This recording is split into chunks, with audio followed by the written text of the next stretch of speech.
One thing I saw here in India actually, how you develop Buddhism and spread Buddhisms and rebuild Buddhisms. This is very complicated issue and very hardest jobs and very toughest work in develop Buddhism. It's not easy things. It's not a harms talks or general talks. Because if you see even Lord Buddha time, Buddha have so much struggles and so much hard works, and to be develop his wisdom knowledge and spread his wisdom knowledge and share others, and his strugglings, super struggle he had been done, and lots of there's walls coming to want to harm him, and lots of hindrance obstacles. Lord Buddha himself faced this country. And after also Buddha time, so many problems he faced it. However, he have a very great intellectuality and wisdom knowledge, and he's a great enlightened one and fully awakened ones, and balancing one, right? He solved all problem and all hindrance obstacles. He's, he destroyed, he removed it,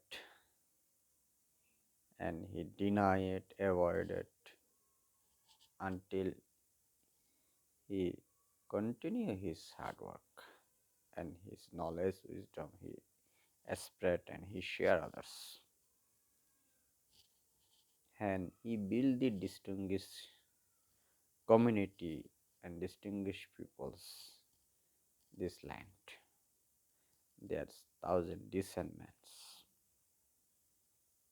He created, he built this community and countries for distinguished peoples, distinguished beings, right? But it's not easy, so it's too hard job. However, his struggle in his hard works and his sacrifice continued to be 1,500 years. His country continue generation by generations. And after then, there are so many kind of obstacle, hindrance, and attacks. But Buddhism cannot survive anymore. Buddhism's ready to disappear, totally disappear from land of the Buddhism's motherland of the or from motherlands. Almost 1,000 years you can see no Buddhist people or Buddhism in India. And after then, last 50 years ago, 56 years ago, B.R. Ambedkar became Buddhist and he converted to Buddhist with 500,000 peoples. And today you see some Buddhists in India. Those is all credit to him because of him. Otherwise, they are no Buddhist. But his sacrifice, his dedications, is dedicated. He cannot compare with anyone. There no one to compare in India. How much dedication he has, his sacrifice he has for Indian humanity and human beings, Indian society, India, and also Indian Buddhism right now. But I am a monk.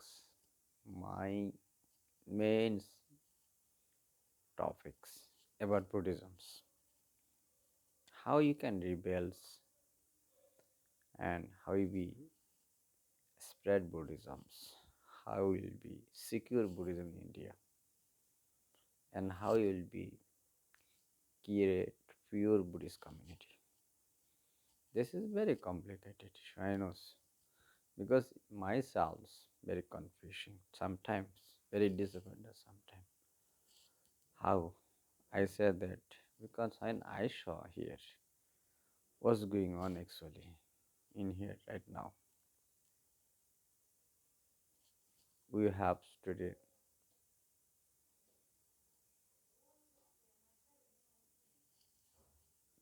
three Buddhist tradition, our planet, Vajrayana, Mahayana, Theravada. Three traditions very popular traditions in our planet. But we India now, who converted to Buddhism by Dr. B.R. Ambedkar, we are Theravada, we follow Theravada traditions.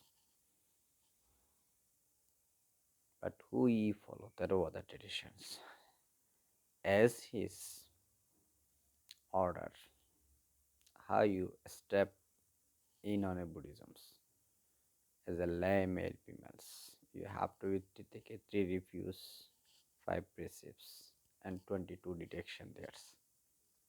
This detection you have to follow, accept, and determine it. Then you can become Buddhist. And you want to be accept yourself as a Buddhist. Then you have to direction these 22 deductions, and he given to us. And then there are five precepts and three refuse from for all householders, especially. But he is as a lay person. He don't talk about monks and nuns, whatever. But he focus on his lay male females, lay male females. But even he don't have the time to be talk about the sangha or summoners, monks there, because he have a very little time. And after he accept Buddhism, see, half million people, and he becomes sick or he have already sickness, physical illness, but he then become more sick and ill. And after accept Buddhism and 2 months he have to separate his he have to separate from his own body. He have to leave his body cause of illness or sickness. But here is the my concept or my questions. Actually, now we Indian Buddhists who are Theravada Buddhist who are become Buddhist to be because of the Dr. B. Ambedkar.